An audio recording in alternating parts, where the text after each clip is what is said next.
j'ai des fichiers qui s'appellent MIDI. Attention, les fichiers sont toujours ici. Pour l'instant, en haut, on ne va que sur instrument. Et donc, je regarde par exemple un fichier où il y a écrit MIDI. Je vais voir aussi que le fichier ne s'appelle plus WAV, mais MID pour MIDI. Ce fichier, je le mets dans une piste MIDI. Je crée un clip avec ça. Une fois que j'ai créé ce clip, si je clique dessus et je vais en bas, là où on peut voir les notes, je vois qu'il y a des notes. Mais si je joue ce clip, je n'entends rien.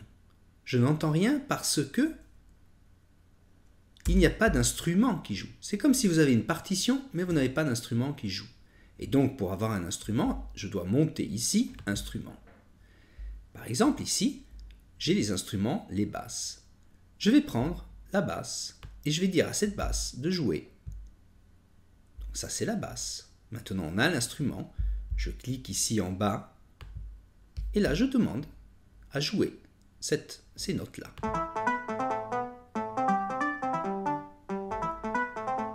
Maintenant, j'ai envie de changer d'instrument. Donc, j'enlève la basse et je vais, par exemple, demander à un synth lead de le faire.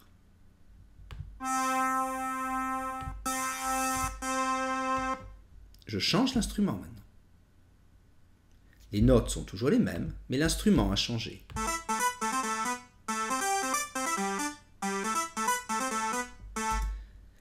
Je peux changer les notes.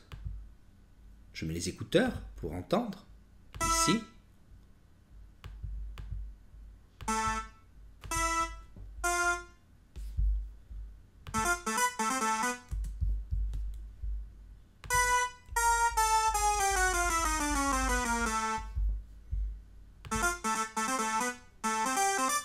Et je peux donc changer ce que je veux.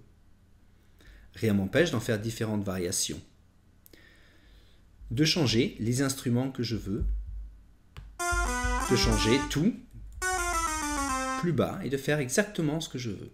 Mais attention, ça c'est un fichier MIDI et donc je dois être toujours dans une piste MIDI.